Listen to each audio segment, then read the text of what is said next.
Welcome back to my YouTube channel, everybody. This week I have a thrift flip Ikea hack because I got a second-hand Ikea Alex unit and I transformed it into something, I'm gonna say, better, in my opinion. I have been working on my office again, my craft room. As you can see behind me, there is a new colour, which I'll chat to you at the end of this video. I'm gonna get straight into this project, see how I turned a normal, boring Ikea Alex unit into a faux apothecary card label style cabinet.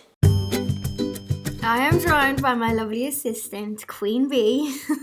She's doing the quality control. So here is the before of the Alex. Karen had these in perfect condition. All I had to do was give them a little wipe down. As you can see, my office is very messy, but here is the base of the unit. And I picked up a panel of MDF wood. Is it plywood, I think? I picked it up from Woodies. I started off by measuring the front of the Ikea unit to the pieces of wood and cut them out. I picked like thin wood because I'm going to sandwich this onto the original front with some wood glue, and that's going to give me that like wood faux apothecary card unit feeling. I used my jigsaw. However, if you have like a table saw, you'll get a nice, neater, straight cut. However, I did manage to get a decent straight cut, and I just sanded down any rough edges, but you wouldn't know that, like when I put this all together, that I had used a jigsaw, but you can use more precision cutting tools. I just didn't have any.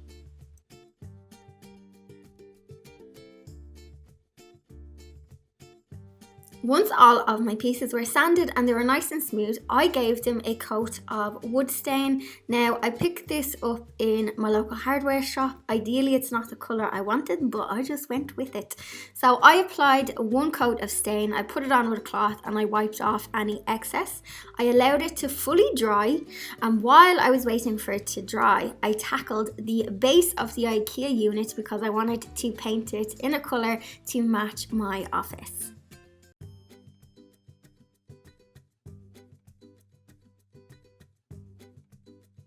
To prep the Ikea unit for paint, I gave it a good clean with some degreaser. I also gave it a light sanding and I applied one coat of Colour Trend Prime 2. So this primer is good on surfaces like Ikea furniture where it's shiny, it's like not proper kind of wood, has a veneer on it. So this primer is really good. I gave it one coat and I allowed it to fully dry. While that was drying, I came back to my dried pieces of wood and I gave them a waxing with some white wax because the wood was looking a bit too new. I wanted to kind of age it a little. So with the white wax, it's also going to seal in the varnish, but the white wax picks up on any of the wood detail and it just gave it a bit more of an antique-y kind of feel. You can also use different types of wax. This is just something I had in my kit and it did the job. To assemble the wood to the Ikea unit, I used some wood glue and some clamps and I allowed them overnight to dry. So I popped on lots of wood glue, sandwiched it down. Don't worry about the excess coming out the sides because you can just wipe that away. I used the clamps on them for about half an hour and then I took the clamps off and I allowed a full 24 hours for it to dry and it seems solid. Now we are going to drill in the handles as well and that's going to make it even more secure. While my wood is drying, let's get back to the paint. I had aged vellum left over. I have a couple of pieces in my house painted in aged vellum. I just love this like sage green colour and it looks different in each room. So I applied 2 coats. Once my primer was fully dried, I applied 2 coats of this and this is in a satin finish and it gives it a nice sheen. Now for the handles. Now I would normally eyeball when doing handles, but I was like, no, I could mess this up. So I just roughly measured out the center and I just made some holes with a pencil and then I went in and I drilled some small pilot holes and then drilled these into place. Drilling them in and adding the screw also secures the wood to the original Ikea piece as well. You can also get these labels on, or these handles on Amazon. That's where I got mine. There's tons of different ones, but I can link to the ones I used on the blog.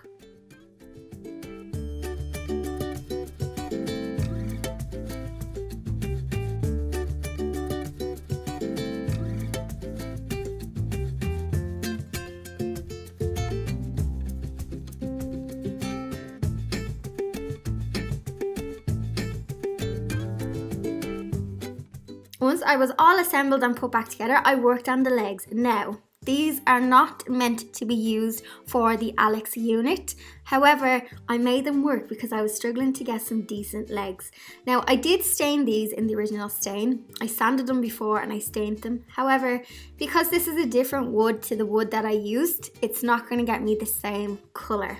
So I think in the future I am going to paint them in the lovely sage green colour to better tie them in. But for now, this is how they're looking, but it's not ideal. Also, I had to drill in a hole to get these to fit the Alex unit. These are designed for another Ikea unit, so I don't recommend them. Even though I used them on my piece, I don't recommend them. But here is the finished piece.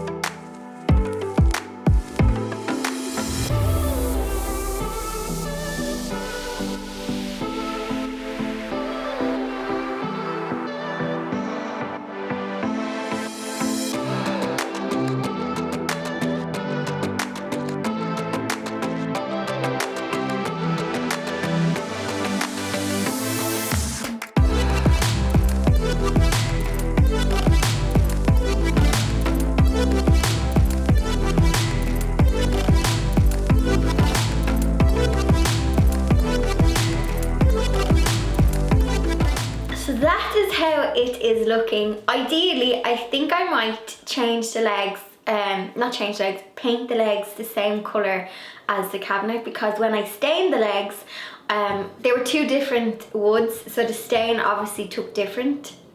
And I think it's quite hard to get a consistent stain. So with that being said, I think I might paint them the same colour as the cabinet and make it a bit more matchy. Not sure. So Ikea items tend to be seen as, well, I see people seeing them as disposable. Like, oh, I'll just go to Ikea, I'll get a cheap unit, and then when it's no good, I'll just get rid of it. Anytime I go to the recycle centre, I see Ikea items in the like wood recycle, and yeah, I think there is a bit of mentality here anyway of, oh, Ikea, it's cheap, I'll just throw it out. So if you have outgrown a piece, just the way Karen did, she was like, hey, do you want this? I'm gonna pass it on.